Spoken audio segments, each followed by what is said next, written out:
আসসালামু আলাইকুম। সম্মানিত শ্রীমণ্ডলী, আমরা আজকে আলোচনা করব ইনশাআল্লাহ সূরা কাফ। একটা অক্ষর কাফ, হরফে হেজাইর, আরবি বর্ণমালার একটা অক্ষর কাফ। এটাই একটা আয়াত। আউযু বিল্লাহি মিনাশ শাইতানির রাজিম। বিসমিল্লাহির রহমানির রহিম। কাফ আল কোরআনুল মাজিদ। কাফ, এটা আল্লাহ এর অর্থ জানে, এর অর্থ আমরা জানি না। অল কোরআনুল মাজিদ, শপথ কোরআন মাজিদের, সম্মানিত কোরআনের শপথ। বাল আজিবু আন জাআহুম মুনযিরুম মিনহুম, বরং তারা আশ্চর্য হয়, তারা অবাক হয় যে তাদের কাছে আসছে একজন ভয় প্রদর্শনকারী, মিনহুম, তাদের মধ্য থেকে। তাদের মধ্যে থেকে একটা লোক তাদেরকে ভয় প্রদর্শনকারী হিসাবে, সতর্ককারী হিসেবে আসছে। এটা তাদের কাছে আশ্চর্যজনক বস্তু। ফকাল আল কাফিরুনা হাদা শাইউন আজিব, অথবা কাফেররা বলে এটা একটা আশ্চর্য বস্তু। আমাদের মধ্যে থেকে একজন লোক আমাদের মধ্যে আবার নবী হয়ে আসবে, রাসূল হয়ে আসবে, এটা কেন? ফেরেশতা আসবে, নাহলে অন্য কিছু আসবে। হাদা শাইউন আজিব, এটা একটা বড় আশ্চর্য বস্তু। আরও আশ্চর্য কি? আইজা মিতনা অকুন্না তুরাবা, আমরা যখন মরে যাব এবং মাটিতে পরিণত হব। জালিকা রজুম বাঈদ, ইহা প্রত্যাবর্তন অনেক দূরের কথা। মানে প্রশ্নবোধক আইজা, যখন আমরা মরে যাব, মাটিতে পরিণত হব, তখন আমরা আবার প্রত্যাবর্তিত হব, আবার আমাদেরকে জীবিত করে তোলা হবে। এটা রজুম বাঈদ, এই প্রত্যাবর্তন অনেক দূরের কথা। কাফেররা এটা বলছে। এখন আল্লাহর জবাব দিচ্ছে, কদ আলিমনা মা তানকুসুল আরদু মিনহুম ওয়া ইনদানা কিতাবুন হাফিজ। আল্লাহ বলেন, আমি নিশ্চয়ই জানি মা তানকুসুল আরদু মিনহুম, যে মাটি তাদের কতক অংশ ভক্ষণ করেছে। মাটিতে রাখার পরে মাটি তাকে কিভাবে খেয়েছে? সবই খেয়ে ফেলেছে, না গোস্ত খেয়েছে, হাড্ডি আছে, না কি অবস্থা আছে? আল্লাহ বলেন, আমি জানি যে মাটি তার কতখানি ভক্ষণ করেছে, মাটিকে কতখানি তাকে কমিয়ে দিয়েছে। ওয়াইন্দানা কেতাবুল হাফিজ, আমার কাছে আসে সুরক্ষিত কেতাব।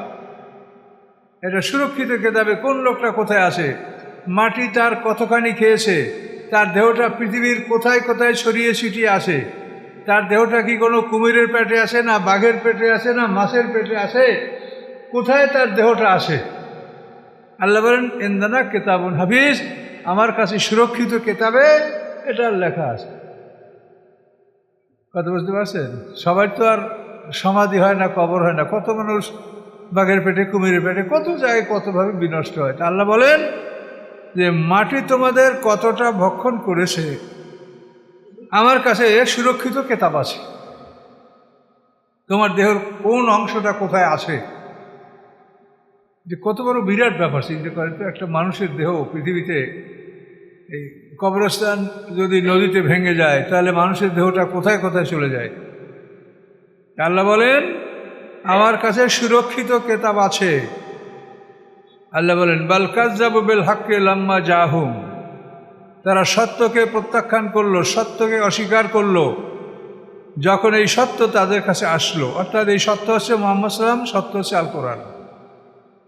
এই সত্য যখন তাদের কাছে আসলো, তখন তারা সত্যকে প্রত্যাখ্যান করলো, অস্বীকার করলো। ফাহুম ফি আমরে মারিজ, তারা একটা সন্দেহজনিত কাজের মধ্যে লিপ্ত আছে, দুদুল্যমান, যে কি আসলে কি এগুলো আছে, আসলে কি হবে না হবে না, এই নিয়ে তার মনের মধ্যে একটা তারা দুদুল্যমান অবস্থায় তারা আছে। তারা একটা সঠিক অবস্থার উপরে কিছু করতে পারছে না। আল্লাহ বলেন, আফালা ইয়ানজুরু ইলাস সামাই ফাওকাহুম কাইফা বানাইনাহা, আল্লাহ বলেন, তারা কি তাকায় না আকাশের দিকে তাদের উপরে? কাইফা বানাইনাহা, এই আকাশকে আমি কিভাবে বানিয়েছি। আমরা তাকাই দেখতে পারি, কিন্তু আমরা তো তার কোনো ব্যাখ্যা করতে পারি না যে আল্লাহ তাআলা কিভাবে আকাশকে বানিয়েছেন, এর ব্যাখ্যা দেওয়ার ক্ষমতা আমাদের নাই। তা আল্লাহ বলছেন যে তারা কি তাকায় না আকাশের দিকে তাদের উপরে, কাইফা বানাইনাহা, যে আকাশকে আমি কিভাবে সৃষ্টি করেছি। কি বুঝবো আপনারা বলেন? আমরা পৃথিবীর এপারে আসি, আমরা উপরে তাকাই দেখি আকাশ গম্বুজের মতো, আর এখান থেকে বোরিং করি আপনি উপরে যদি আমেরিকা ওঠেন ওখানেও দেখবেন যে উপরে ওই আকাশ। তাহলে আকাশটা কিভাবে আসে? তাহলে এই পৃথিবীটা আকাশের এই মহাশূন্যে এই পৃথিবীটা ভেসে বেড়াচ্ছে এবং এর চতুর্দিকেই আকাশ। এটা একদিকে না, আকাশটা চতুর্দিকে। এটা আপনাদের বাস্তব জীবনে লক্ষ্য করতে পারবেন। যেখানে বসে যেভাবে আকাশ দেখতে পাচ্ছেন, আমেরিকা গেলে আপনি ওই আকাশে ওইভাবেই দেখতে পাচ্ছেন। এর থেকে বোঝা যায় যে পৃথিবীর চতুর্দিকে আকাশ দ্বারা পরিবেষ্টিত। তা আল্লাহ বলছেন যে দেখো, এখন আমরা যে চোখে তো এই পর্যন্ত দেখি, এরপর তো এটা কিছু আমরা বলতে পারছি না। বিজ্ঞানীরাও এ পর্যন্ত উপনীত হতে পারেন না এই যে আকাশ সম্পর্কে একটা সঠিক কিছু বলবে, তারা বলতে পারছে না। সুবহানাল্লাহ। বানাইনাহা ওয়াজাইয়ান্নাহা, এবং আকাশকে আমি সুসজ্জিত করেছি। আকাশটাকে বানাইয়া একেবারে প্লেন রেখে দেয় নাই, এটা কালার সাজিয়েছে, গ্রহ নক্ষত্র চন্দ্র সূর্য এগুলিতে সাজিয়ে রেখেছে আকাশকে, সুন্দর দেখায়। অমাল আমিন ফুরুজ, এবং এর কোথাও কোনো ছিদ্র নাই, এর কোথাও কোনো ছিদ্র ভঙ্গুর ভাঙ্গা কোথাও নাই, সব সুন্দর করে তৈরি করা। আল আরদা মাদাদনাহা, এবং পৃথিবীকে আমি বিস্তার করেছি। পৃথিবী গোল হওয়ার পরেও বিশাল বড়, এই জন্য এটাকে মনে হয় সমতলের মতো, কিন্তু আসলে পৃথিবীটা গোল। এই পানি পাহাড় পর্বত এগুলি সহ পৃথিবীটা গোলাকার হয়ে আছে। এটা কিন্তু আশ্চর্য জিনিস যে পানি যেখানে, এটা তো সমানে থাকবে, এটা গোল হইতে পারে না। পানিকে তো আমরা গোল করতে পারি না, কিন্তু আল্লাহ তাআলা পানিকে পৃথিবীর উপরে গোলাকার করে রেখেছেন। তো এটা এই জন্য যে এটা আপনার নিজের দেহকে বোঝেন। আমাদের দেহতে যে রক্ত, এটা তরল পদার্থ, এটা তো দাঁড়াইলে সব রক্ত আমাদের পায়ের কাছে আসবে, এটাই হওয়া উচিত, কিন্তু আসলে কি তা হয়? আমাদের মাথায় আঘাত করলে দেখা যায় মাথার থেকে পায়ের সাইডে বেশি রক্ত বের হয়। তাহলে আমাদের এই দেহটায় যে এই যে ব্লাডটা সব জায়গায় একটা নিয়মিতভাবে বিরাজ করে, উপরে নিচে সাইডে, এটা কেন? যার মধ্যে একটা ইঞ্জিন আছে, একটা ইঞ্জিনে এই ব্লাডটা সার্কুলেট করে, এই ব্লাডটাকে মানে পরিচালনা করে, যার ফলে এই রক্তটা যেখানে যেভাবে থাকা দরকার সেখানে সেভাবে আসে। এই বিশ্বে, এই পৃথিবীর বুকে পানিটা গোলাকার হয়ে আসে। এটা হলো এই পৃথিবীর মধ্যে এটা ইঞ্জিন আছে, সেই ইঞ্জিন আমরা দেখি না, আমরা বুঝি না। আমরা শুধু এতটুকু জানি যে পৃথিবীর কেন্দ্রমণ্ডলটা আগুন। আমরা যে পৃথিবীটা বায়ুমণ্ডল শূন্যটা, এরপরে অশ্বমণ্ডল, গুরুমণ্ডল, কেন্দ্রমণ্ডল, ৮,০০০ মাইল এই পৃথিবীর ব্যাস। একেবারে ভিতরের মধ্যকার ৪,০০০ যে এরিয়া, এটা হলো আগুনে ভরা কেন্দ্রমণ্ডল। পৃথিবীর ভিতরে আগুন আর উপরে পানি। আর সূর্যটা ঠিক এর বিপরীত, সূর্যের বাইরে আগুন, ভিতরে সব পানি। সূর্যের ভিতরে সব হাইড্রোজেন, পানিতে ভরা, আর বাইরে আগুন। আর এই পৃথিবীটা এর উপরে পানি, ভিতরে আগুন। এভাবে আল্লাহ দুইটা জিনিস সৃষ্টি করে রেখেছেন।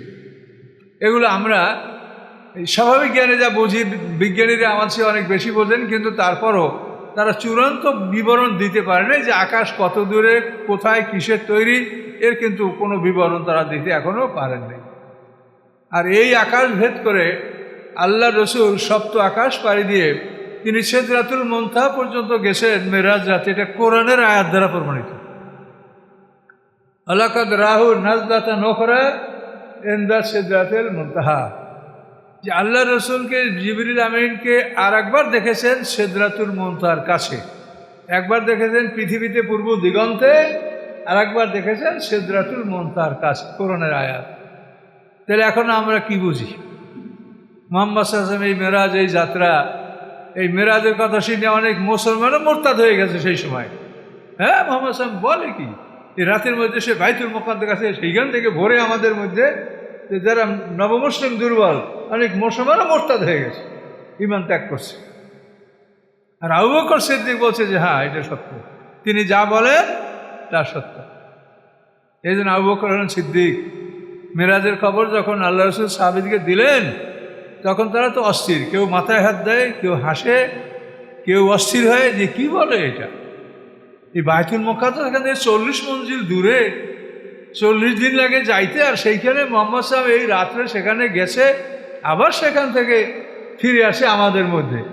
আল্লাহ রাসূল কিন্তু তাদের কাছে সিদরাতুল মুনতাহার কথা বলে নাই, শুধু বায়তুল মুকাদ্দাসের কথা বলেছে। সিদরাতুল মুনতাহার কথা কিন্তু ওদেরকে বলেনি আল্লাহ রাসূল। তো এগুলো হলো বিশ্বাসের ব্যাপার। আর বিশ্বাস করবেন না তো বিপদে পড়বেন, যাবেন কোথায়? বিশ্বাস না করলে আরো মহাবিপদ। তার কারণ এই কোরআনে যে এই সমস্ত কথা সব কোরআন আল্লাহ নাযিল করছে, কাফেররা বলছে হ্যাঁ কিছু না মোহাম্মদ রচনা করে, আল্লাহ বলছে যে তোমরা রচনা করো। মোহাম্মদ সাহেব যেটা রচনা করতে পারে যে তোমরা করো, কোরআনের মতো কোরআন রচনা করো, না পারলাম না। তাহলে 10টা সূরা করো, তাও পারলাম না। তাহলে কাউসারের মতো একটা ছোট্ট সূরা করো, তাও পারলাম না। তাহলে বোঝো যে এই কোরআন আল্লাহ, এটা সত্য, এটা মানো। না মানলে মহাবিপদ। কথা বুঝতে পারছেন? না মানলে মহাবিপদ। আল্লাহ বলেন আমি এই আকাশকে আরো সৌন্দর্যে মণ্ডিত করেছি, সুন্দর করেছি। অমাল আফরুজ, এর মধ্যে কোনো ভাঙাচূড়া ছিদ্র এগুলি নাই। বল আরদা মাদাদনাহা, পৃথিবীকে আমি বিস্তার করেছি। ওয়ালকাইনি আফিয়া রাওয়াসিয়া, এবং তার মধ্যে স্থাপন করেছি আমি পাহাড়। পৃথিবীর মধ্যে পাহাড় স্থাপন না করলে এই পৃথিবীটা যেহেতু ভীষণ বেগে চলে, ঘন্টায় 43,200 মাইল বেগে আমাদের এই পৃথিবীটা চলে, এটা বিশাল। এই জন্য এটা আমরা বুঝি না যেটা চলে, আমরা মনে করছি আরামে আছি, এটা বোধহয় কোথাও ল্যান্ড করা আছে, নিচে বোধহয় কিছু আছে, কিছু না, এটা মহাশূন্যের উপরে উঠছে। আমরা যে প্রতিদিন কোথা থেকে কোথায় চলে যাচ্ছি এটা আমরা বলতে পারি না। তা আমরা নিজেদের ঠিকানাই তো বলতে পারি না, তখন আমরা তো অনেকে বলি ইল্লিন কোথায়, সিজিন কোথায়, রুহের জগৎ কোথায়, এইসব প্রশ্ন আমরা অনেকে করি, কি বলেন? কিন্তু এগুলা করা ঠিক না। ওই পরিমাণ জ্ঞান আমাদের নাই। আমরা নিজেরা আমার ঠিকানা কোথায় তাই তো আমি বলতে পারছি না। আপনি একটা জাহাজে ভ্রমণকারীরা সিটে বসা, আর ওই সিটটা কি আপনার ঠিকানা? তো তাই যদি না, এই পৃথিবীতে আপনি যেখানে আছেন এইটি কি আপনার ঠিকানা? এটা কি করে ঠিকানা হয় বলেন তো? এটা তো ঠিকানা নয়। ঠিকানা হলো আল্লাহ যখন আপনাকে পরীক্ষা নিরীক্ষা নেওয়ার পরে যেখানে ঢুকাবেন ওইটা ঠিকানা, এছাড়া এর কোনো ঠিকানাই নেই। উড়ন্ত গাড়ির, উড়ন্ত প্লেনের আপনি যাত্রী ভেবে দেখেন,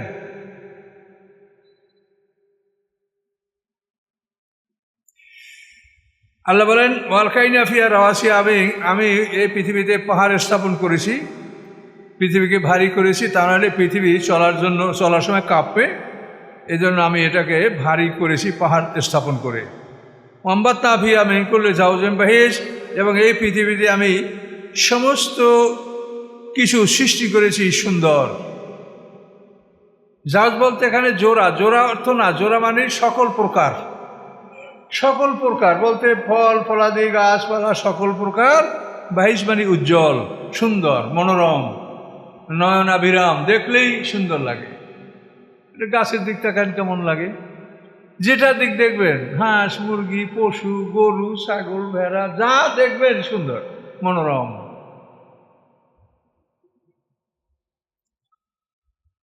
তাফসিরাতান, আল্লাহ বলেন আমি এটা করেছি কি জন্য? তাফসিরাতান, তোমাদের জ্ঞানের জন্য, বা যিকরা, এবং তোমাদের উপদেশের জন্য, লিকুল আব্দুল মুনিব, ওই সকল বান্দাদের জন্য যারা আল্লাহমুখী, যারা আল্লাহমুখী, আল্লাহকে চায়, তাদের জন্য এর মধ্যে রয়েছে জ্ঞান, উপদেশ, এবং সব কিছু এটা চিন্তা করলে তারা এর মধ্যে থেকে পাবে।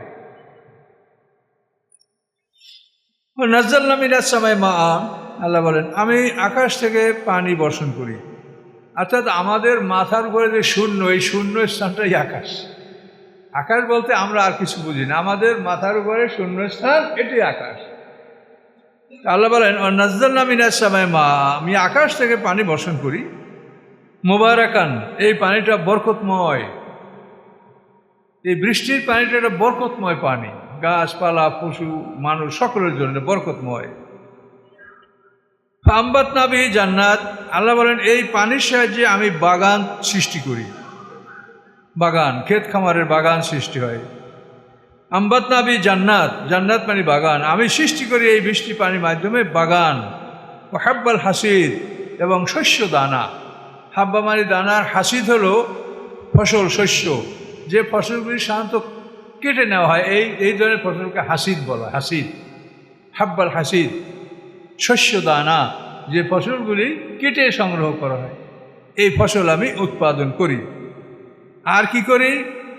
নাখলা বাসিকাতেন, বড় বড় লম্বা লম্বা খেজুর গাছ। নাখলা বাসিকাতেন, লম্বা লম্বা খেজুর গাছ। লাহা তলুন নাদির, যার আছে ছড়া, স্তূপ করা। ছড়াগুলি মানে যে মানে বাঁশগুলি, যে থোকাগুলি একটা পরে একটা, খেজুর গাছের ছড়াগুলি দেখেন না, একটা পরে একটা, একটা পরে একটা, এরকম অনেকগুলি ছড়া থাকে। আমাদের নারকেল গাছে আমরা দেখতে পাই যে একের পর এক, কোনোটা পেকে গেছে, কোনোটা ডাব আছে, কোনোটা আরও ছোট আছে। এই নাদির শব্দের অর্থ হলো রেঞ্জ, মানে সাজানো সুন্দর করে। তো আল্লাহ বলেন বড় লম্বা খেজুর গাছ, তলুন নাদিদ, এই খেজুর গাছে রয়েছে ছড়াগুলি, নাদিদ, স্তূপ করা, একের পরে এক সাজানো।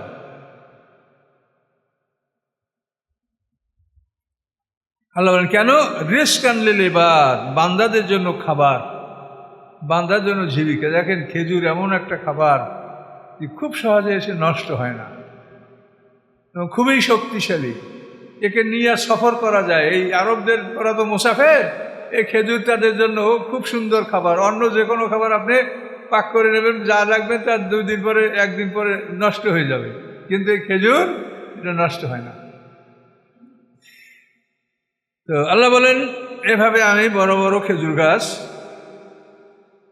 সম্পর্কে তাফসিরে যে কথা লেখে তা তো আশ্চর্যজনক। তাফসির কাউকে বলেন যে আদম আলাইহিস সালামকে সৃষ্টি করার পরে যে উদ্ভিদ মাটি থেকে ছিল, এই মাটির দ্বারা আল্লাহ খেজুর গাছ তৈরি করছে। এটা কোরআনের কথা না, তাফসির কাউকে বলছেন। এই খেজুর গাছকে বলা হয় যে এরা ফুফু, আমাদের বাবার বোন হলো ফুফু, হয় না আমাদের? তাহলে খেজুর গাছ তোমাদের বাবার বোন। আদম আলাইহিস সালামকে সৃষ্টি করার পর উদ্ভিদ মাটি দ্বারা আল্লাহ খেজুর গাছ সৃষ্টি করেছেন। আল্লাহই ভালো জানেন, কথা তাফসীরে লিখেছেন। এর মধ্যে কোনো শিরক নাই, হলে হতে পারে, অসম্ভব কিছু নাই, হলো কথা। রিজকান লিল ইবাদ। আচ্ছা, আর কি? ও আহিয়াইনা বিহি বালদাতাম মাইতা, এবং এই পানির সাহায্যে আমি মৃত শহরকে জীবিত করি। মৃত শহর, মৃত জনপদ, যেখানে রৌদ্রে একেবারে খাকা করে, কোনো গাছপালা ঘাস কিছু নাই। এগুলো সাধারণত পাহাড়ি অঞ্চলে গেলে আপনারা ভালো বুঝতে পারবেন যে পাহাড়গুলি মনে হয় যেন একেবারে কিচ্ছু নাই, শুধু তামাটে রং, পাহাড়ে কিচ্ছু দেখা যায় না। যখনই বর্ষা হয় তখনই দেখবেন যে 1 মাসের মধ্যে পাহাড় সব জঙ্গল হয়ে গেছে। আপনি বুঝতেই পারবেন না যে এইটা এরকম ছিল, পাহাড়ের অবস্থা এরকম হয়। আল্লাহ বলেন আমি মৃত শহরকে এই বৃষ্টির মাধ্যমে আমি জীবিত করি। কাযালিকাল খুরুজ, ওইভাবে তোমরা বের হবে। তোমরা তো বের হওয়া, পুনর্জীবনের কথা অস্বীকার করো। আল্লাহ বলেন শুকনো মাটি ফেটে যেরকম গাছপালা বের হয় বৃষ্টি পেয়ে, তোমরা ওই রকমই বের হবে। হাসরের ময়দানে সিংহার প্রথম ফুৎকারে আপনার মাটির দেহ, পদার্থের দেহ একত্রিত হবে। দ্বিতীয় সিংহার ফুৎকারে তার মধ্যে প্রাণ ঢুকবে। ঢোকার পরে সিংহার ফুৎকার শেষ হবে। তারপরে আল্লাহ তাআলা এই মাঠে 1 পশলা বৃষ্টি বসাবেন। এই বৃষ্টির পরে আমরা মাটির থেকে যেরকম গাছপালা ফুটে বের হয়, ওইভাবে আমরা সব ফুটে ফুটে বাইর হব মাটির থেকে। আমাদেরকে মৃত্যুর পরে এখন আমাদের ঠিকানা হলো মাটি, আর হাসরের মাঝে মাটির থেকে আমরা বের হয়ে আসবো। তাহলে বিশ্বাসে তুলনা করলেন যে কাযালিকাল খুরুজ, এভাবে তোমরা এই বৃষ্টির মাধ্যমেই তোমরা বেরিয়ে আসবে। কি বুঝতে পারলেন? প্রথম সিংহার ফুৎকারে পদার্থের দেহ একত্রিত হবে। দ্বিতীয় মধ্যে 40 বছর বিরতি থাকবে। দ্বিতীয় সিংহার ফুৎকারে সমস্ত রুহগুলি, নফসগুলি দেহের মধ্যে ঢুকবে। ঢোকার পরে সিংহার ফুৎকার সমাপ্ত হয়ে যাবে। তখন এই যে মাটির একটা স্তর, এইটার উপরে আল্লাহ 1 পশলা বৃষ্টি বসাবেন এবং সব মাটি ফাইটে ফাইটে আমরা মাটি থেকে বেরিয়ে আসবো। মায়ের পেটে যেরকম আমাদের দেহ তৈরি হইয়া রুহু টুহু সব ঢুকে রেডি হইয়া তারপর বাইর হয়, আমরা হাসরের ময়দানে মাটির মধ্যে আমাদের সব ফিটফাট রেডি।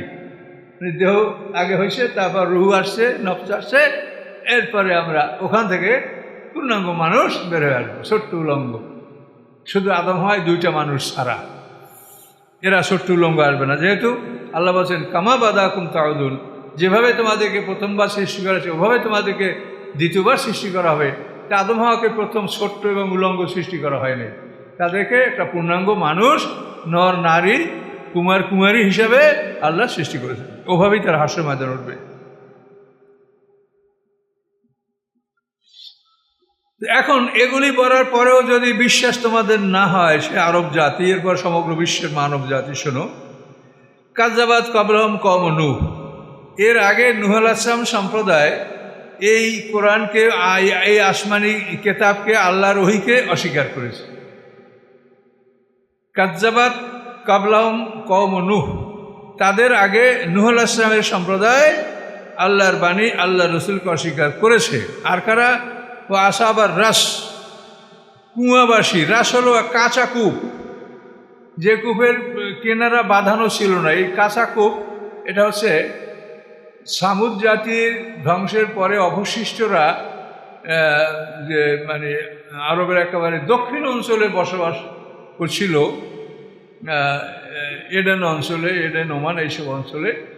তো এইখানে তারা একটা কাঁচা কূপের পানি পান করত, এবং এই জন্য অধিবাসীকে বলা হয় আসহাবুর রাস, কাঁচা কূপের অধিবাসী।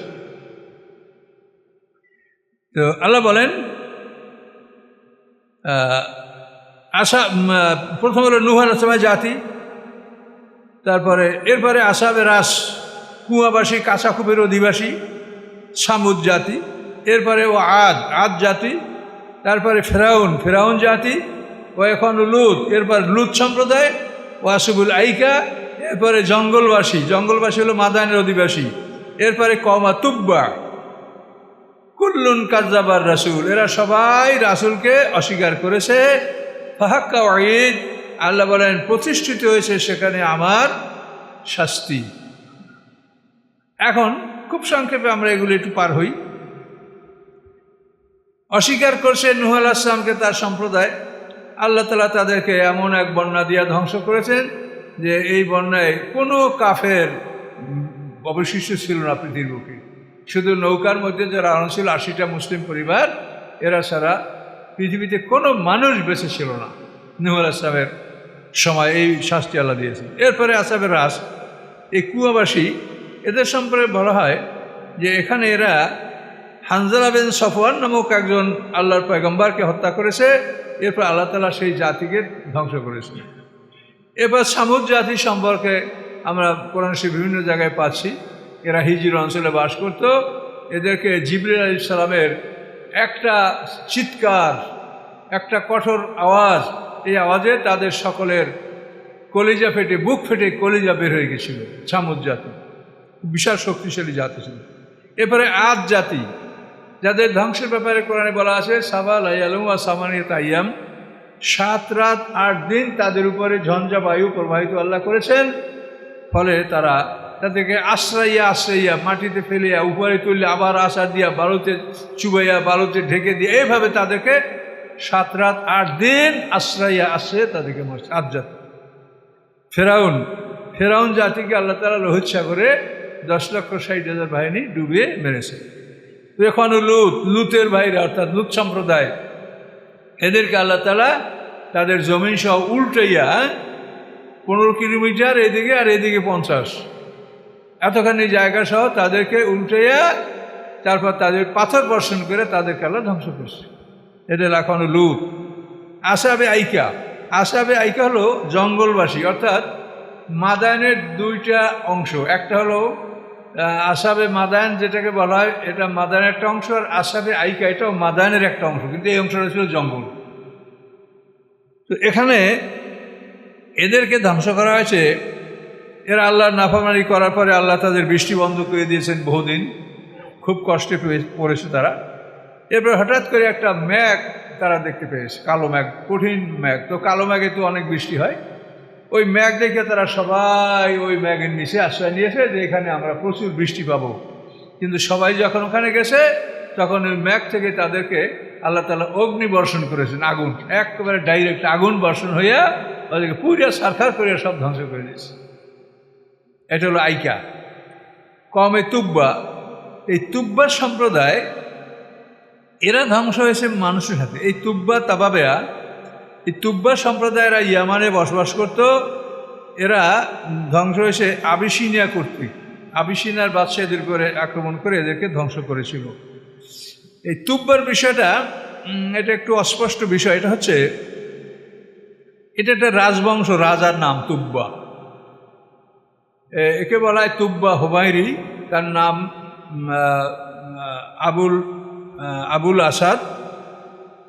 আসাদ তুব্বা হুমায়রি। তো এই লোকের পরিচয় হলো যে আরবে, এই যে আমাদের কোন সাবা গেছে, সাবা, তা আরবে সাবা নামক একজন বড় নেতা ছিল। এই নেতার 10টা পুত্র সন্তান ছিল। এর মধ্যে 6টা সন্তানকে সে ইয়ামানে প্রতিষ্ঠিত করেছে, বাকি 4টা সন্তানকে শামে, তাসা আমা ওয়া তাইয়াম্মানা। ইয়ামানে 6টা, শামে 4টা, এই 10টা সন্তান। এই ইয়ামানে যারা ছিল 6টা, তার মধ্যে একজন ছিল হুমায়রি, হুমায়ের নাম। এই হুমায়রের বংশ হলো তুব্বা, এই জন্য একে তুব্বা হুমায়রি বলা হয়। তাহলে এই সাবা এই আরবের লোক, কিন্তু তার সন্তানকে সে প্রতিষ্ঠিত করেছে 6 জনকে ইয়ামানে আর 4 জনকে সিরিয়ায়, শামে। তো এখন এই সাবা, এনার পরিচয় হলো সাবা ইবনে ইয়াসাব ইবনে ইয়ারাব। সাবার পিতা হলো ইয়াসাহাব, তার পিতার নাম ইয়ারাব।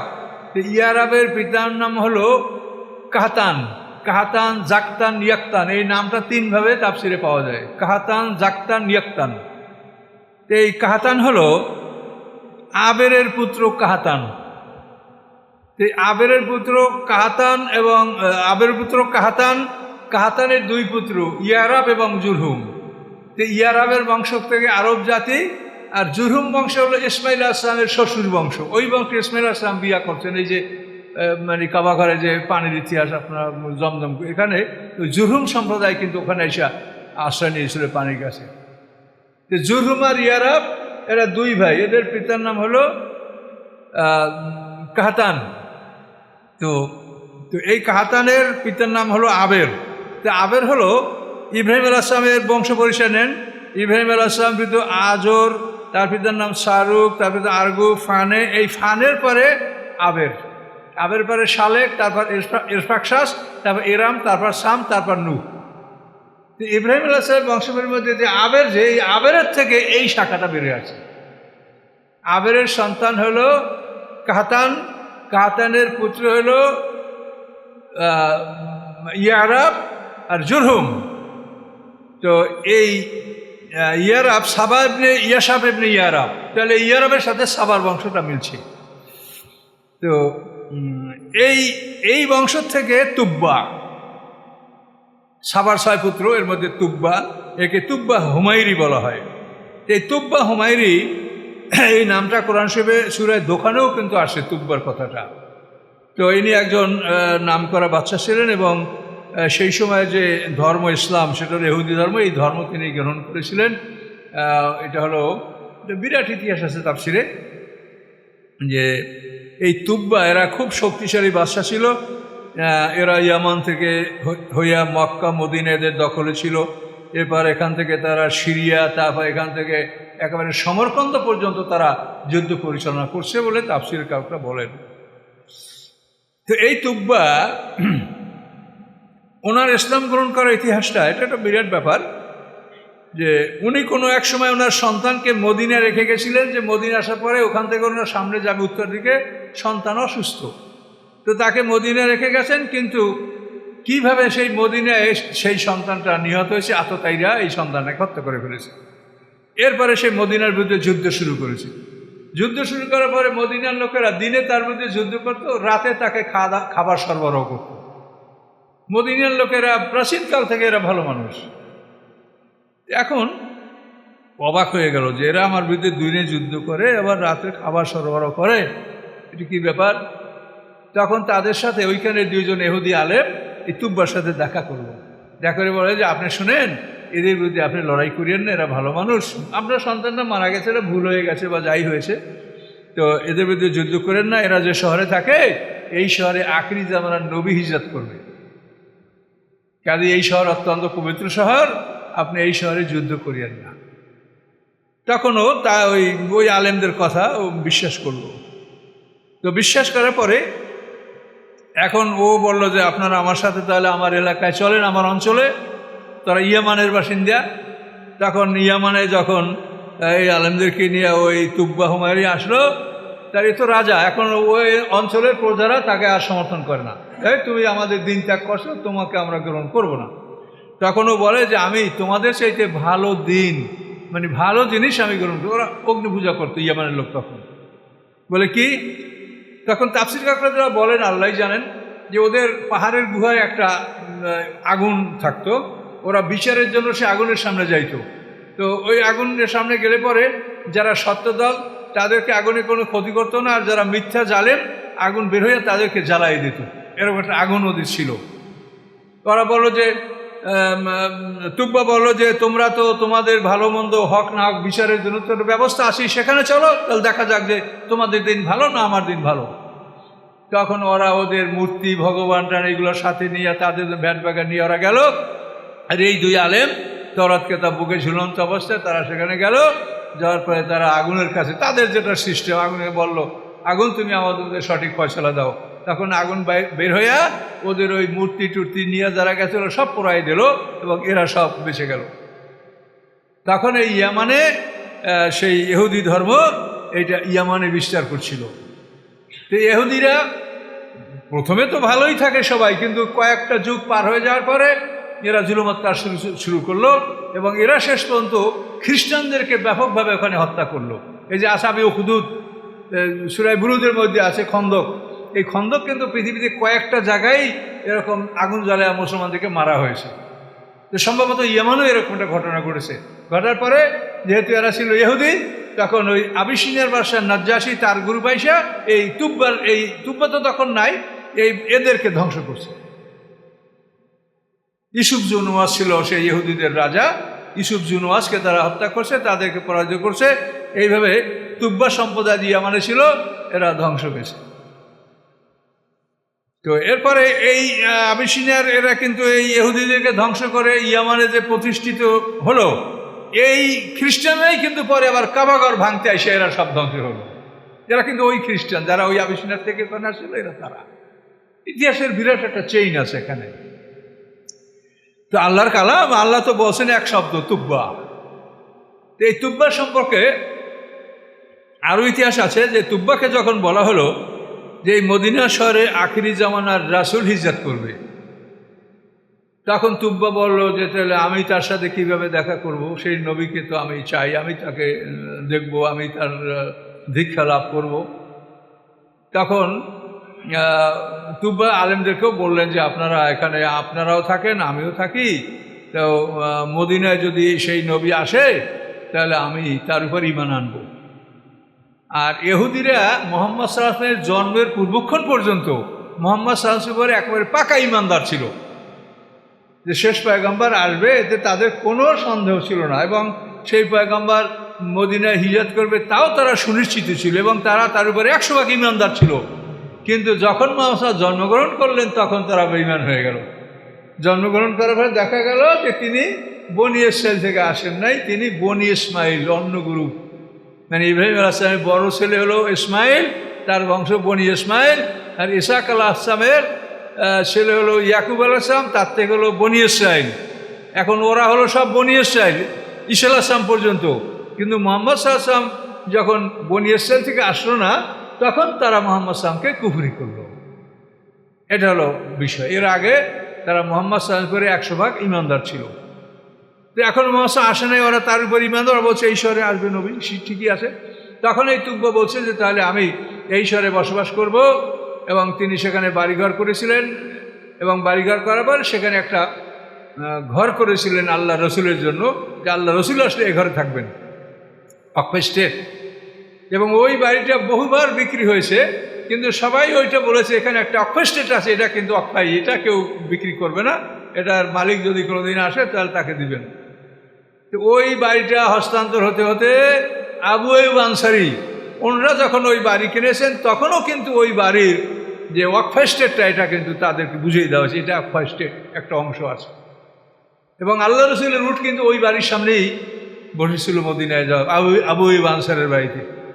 রাসূলের উট ওখানে শুয়ে পড়েছিল, সাহাবারা একবার তুলে দিয়েছিল যে এখানে না, কিন্তু আবার উট ঘুরে পড়ে ওখানে এসে শুইল। তখন আল্লাহ রসুলের চাচা হামজা রাদিয়াল্লাহু বললাম এভাবে মাটিতে মাইরা বললেন যে আমার ভাতিজা এখানেই থাকবে, তোমরা কেন তোলো তার উট? ওখানেই তার আল্লাহ রসুলের থাকার সিদ্ধান্ত হলো। তখন আবু আইয়ুব আনসারী ওই বাড়ির চাবি দিলেন যে এই বাড়িটা তো আপনারই বাড়ি, এটা আপনার জন্য এই যে তুব্বা আবু কারেব এই বাড়িটা আপনার জন্য করে রেখেছে। এবং এই বাড়িতে তার একটা চিঠি আছে। তখন সেই চিঠি অনুসন্ধান করে পাওয়া গেল এবং দেখা গেল যে 700 বছর আগের চিঠি। সেখানে তিনি ওই কথাই বলেছেন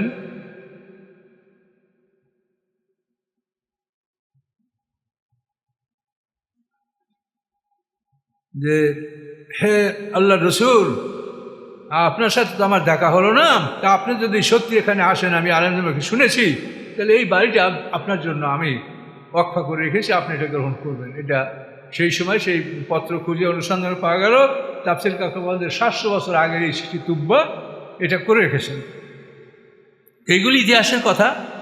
তো তুব্বার নামটা কোরআনে আসছে, এই জন্য আমরা এর আনুষঙ্গিক ইতিহাসগুলি তাফসীর কাকরা যেটা বলছেন সেটা আপনাদেরকে আমরা বলছি। তো আল্লাহ বলেন এই সব জাতিগুলি দেখেন, এরা কিন্তু ঈমান নিয়ে ইয়ামানে গেছিল, কিন্তু সেখান থেকে আবার তারা অত্যাচার করবে, তারা আবার ওখানে ধ্বংস হয়েছে। ইহুদিরা ধ্বংস হলো খ্রিস্টানদের হাতে, আবার খ্রিস্টানরা ধ্বংস হলো কাবাঘর আক্রমণ করতে যাইয়া, খ্রিস্টানরা কিন্তু আবার সব ওখানে ধ্বংস হলো। এই যে আব্রাহা কিন্তু খ্রিস্টান ছিল, আর এই যে বড় বড় হাতি এগুলা কিন্তু ওই নাজ্জাশী মানে আবিসিনিয়া থেকে এগুলি তাদেরকে সরবরাহ দেওয়া হয়েছিল। আবিসিনিয়া তখন রোম সম্রাটের অধীনে ছিল। তো আল্লাহ বলেন কুল্লুন কাজ্জাবার রাসূল, এরা সবাই রাসূলকে অস্বীকার করেছে। ফাহাক্কা ওয়াঈদ, অথবা আমার শাস্তি তাদের উপরে প্রতিষ্ঠিত হয়েছে, আমার শাস্তি তাদের উপরে বাস্তবায়িত হয়েছে, এরা সবাই শাস্তি ভোগ করেছে। তো আরবদেরকে এই কথা বলা হলো যে তোমরা সতর্ক হও, যদি মুহাম্মদ সাল্লাল্লাহু আলাইহি ওয়াসাল্লামের সাথে তোমরা ওইরকম করো তোমাদের উপরে শাস্তি অনিবার্য। কিন্তু হলেও তো তাই, বদরীদের সব নেতারা ধরাশায়ী হয়ে গেল, খালি হাতে মুসলমানরা, ওরা সব সেখানে মৃত্যুর স্তূপ ঘটল তাদের। আল্লাহ বলেন আফা আইনা বিল খালকিল আউয়াল, যে আমি তোমাদেরকে প্রথমবার সৃষ্টি করতে কি ক্লান্ত হয়েছি? তোমাদেরকে যে আমি প্রথমবার সৃষ্টি করলাম, তোমরা কোথায় ছিলে বলো? তোমাদের পরিচয়টা বলো, তোমরা কোথা থেকে আসলে পৃথিবীতে? তোমরা কোথা থেকে আসলে বলো, তোমরা নিজেরা আসছো না কোথা থেকে আসছো, এটা কি বলো? তো বলতে গেলে আপনাকে বলতে হবে আমরা আদম সন্তান। তাহলে আদমকে আল্লাহ মাটি দ্বারা সৃষ্টি করছে, আদম থেকে আল্লাহ হাওয়া সৃষ্টি করছেন, এরপর আমাদের মাটিটাকে আল্লাহ তাআলা বীর্যে রূপান্তরিত করে দিয়েছে, সেই বীর্যের দ্বারা আমরা পৃথিবীতে চলে আসি। এখন আল্লাহ বলেন যে তোমাদেরকে যে আমি প্রথমবার সৃষ্টি করলাম, এই সৃষ্টি করতে কি আমি ক্লান্ত হয়ে গেছিলাম? আমি অপারগ হয়েছিলাম তোমাদেরকে সৃষ্টি করতে? তাদের প্রথমবার সৃষ্টি করতে আমি অপারগ না হই, তোমাদেরকে আর একবার সৃষ্টি করবো, তা কি আমি অপারগ হব? এই বোকারা জবাব দাও, আরবদের কিভাবে আল্লাহ তাআলা সম্বোধন করেছেন যে তোমাদেরকে আমি প্রথমবার সৃষ্টি করার সময় যদি আমি ক্লান্ত না হই, আমি যদি মানে বিদ্যুৎগ্রস্ত না হয়, আমি ঠেকে না যাই, তাহলে আমি কি দ্বিতীয়বার সৃষ্টি করতে আমার কি কষ্ট হবে তোমাদেরকে? বালহুম ফি লাবসিন মিন খালকিন জাদীদ, বরং এই লোকগুলি নূতন সৃষ্টি পুনরায় সৃষ্টি যে হবে এ ব্যাপারে তারা সন্দেহের মধ্যে পতিত আছে।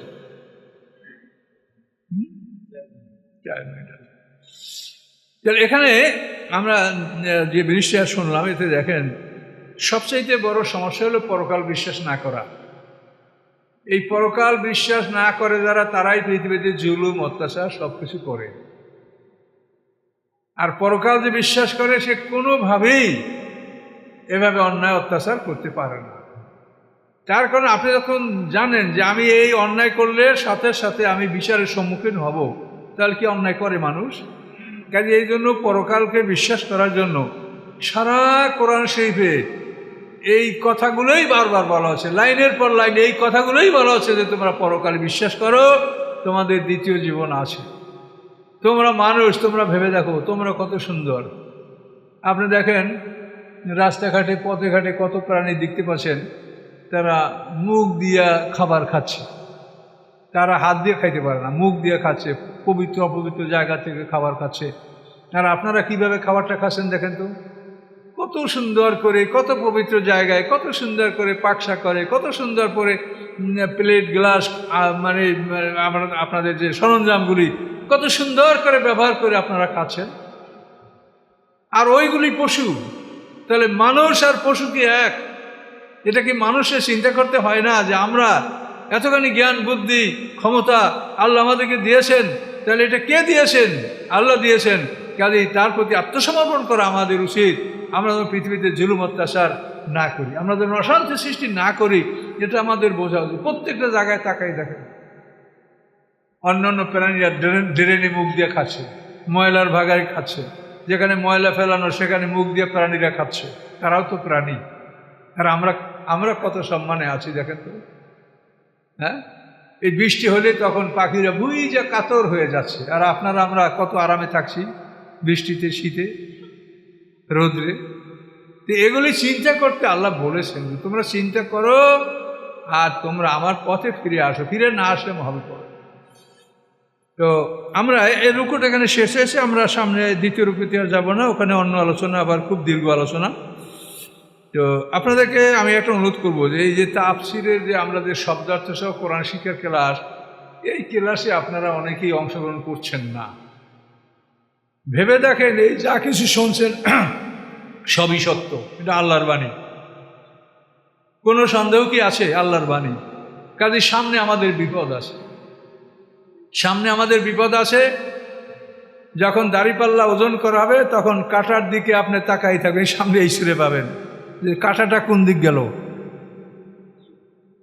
লেসান বলে আরবিটাকে, লেসান, যে দাড়িপাল্লার কাঁটাটা কোন দিক যাচ্ছে, ডানে ঝুঁকছে না বামে ঝুঁকছে, আপনি খালি তাকাইয়েই থাকবেন ওটার দিকে যখন আপনার আমলনামা ওজন করা হবে।